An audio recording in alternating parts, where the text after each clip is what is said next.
तो आज हम बात करेंगे टाइम ट्रैवल के बारे में, जिसे शुद्ध हिंदी में समय यात्रा भी कहते हैं। टाइम ट्रैवल सुनने में तो बहुत ही अच्छा लगता है और टाइम ट्रैवल सुनने के बाद हम सब के मन में एक ही बात आती है कि काश मैं अपने पास्ट में की हुई गलतियों को सुधार सकता और शायद लाइफ आज कुछ और होती। हम ह्यूमंस अपनी आधी लाइफ रिग्रेट करते हुए ही जीते हैं, अपनी गलत डिसीजंस और बैड चॉइसेस के बारे में सोच के और उनको सुधारना चाहते हैं और अपने फ्यूचर में जाके खुद को देखना चाहते हैं कि हम कितने सक्सेस हैं। लेकिन क्या टाइम ट्रैवल पॉसिबल है? क्या हम सही में टाइम में आगे या पीछे जा सकते हैं कि नहीं?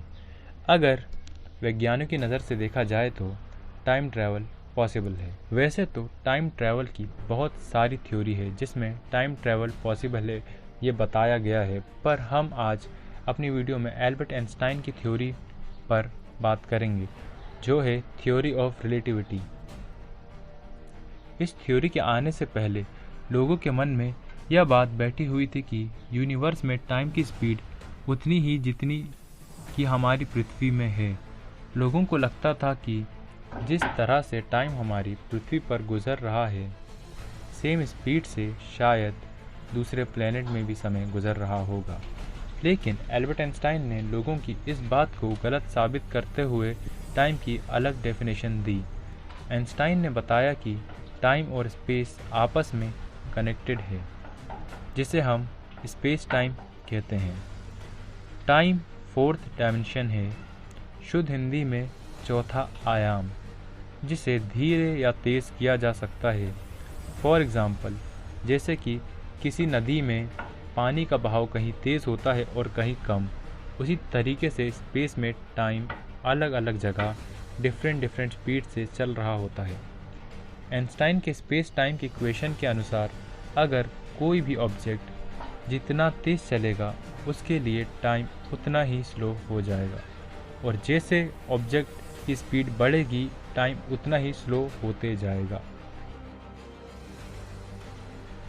जब आप तेज़ स्पीड से चलने वाली ट्रेन या प्लेन से सफ़र कर रहे होते हैं तो आपके लिए टाइम बाहरी दुनिया के कंपैरिजन धीमा हो जाता है। जब आप ट्रेन या प्लेन से बाहर निकलोगे तो आप कुछ मिली सेकेंड बस फ्यूचर में ट्रैवल कर पाते हो, जो कि बहुत ही आम बात है। हमारे वैज्ञानिक स्टीफन हॉकिंग, जिन्होंने ब्लैक होल और बिग बैंग थ्योरी समझाया है, उन्होंने एक ऐसे रेलवे ट्रैक की कल्पना की थी जो कि पृथ्वी के चारों ओर बनी हो और उस ट्रैक पे चलने वाली ट्रेन की स्पीड लगभग लाइट की स्पीड के बराबर हो।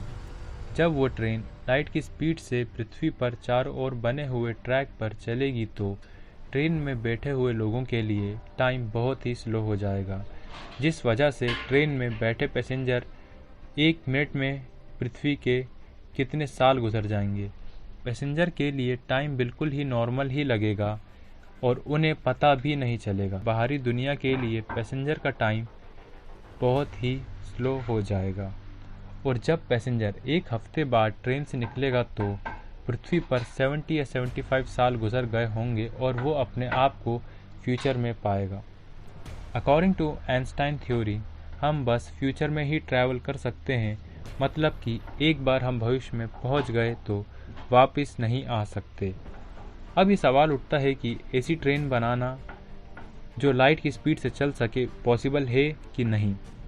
अगर अभी की टेक्नोलॉजी देखी जाए तो उस हिसाब से मुझे नहीं लगता कि हम ह्यूमंस वैसी ट्रेन बना सकते हैं, और वो अभी इम्पॉसिबल है, क्योंकि आइंस्टाइन की थ्योरी के अनुसार अगर किसी ऑब्जेक्ट की स्पीड बढ़ती जाएगी तो उसका मास भी बढ़ता जाएगा।